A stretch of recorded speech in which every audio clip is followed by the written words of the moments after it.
This is the Lone Creator YouTube. We hope this video helps. You start by launching the Teams app and signing in with your work, school, or Microsoft account. Once signed in, make sure your microphone and camera are selected under Settings so you won't scramble during a call. Next, enable desktop notifications and pin Teams to the taskbar so it's always one click away. This saves minutes each day. Finally, check for updates in the top right menu to avoid feature gaps. Updates often fix bugs and improve call quality. Once you click a meeting from the calendar or a link, choose your audio and video devices and decide whether to join with camera on or off. You can blur or replace your background to keep focus on content and use keyboard shortcuts to mute or unmute quickly.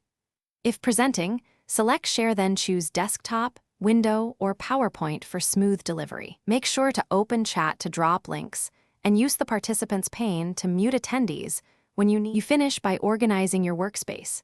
Create channels for topics, pin key channels, and add tabs for files or apps to streamline daily work.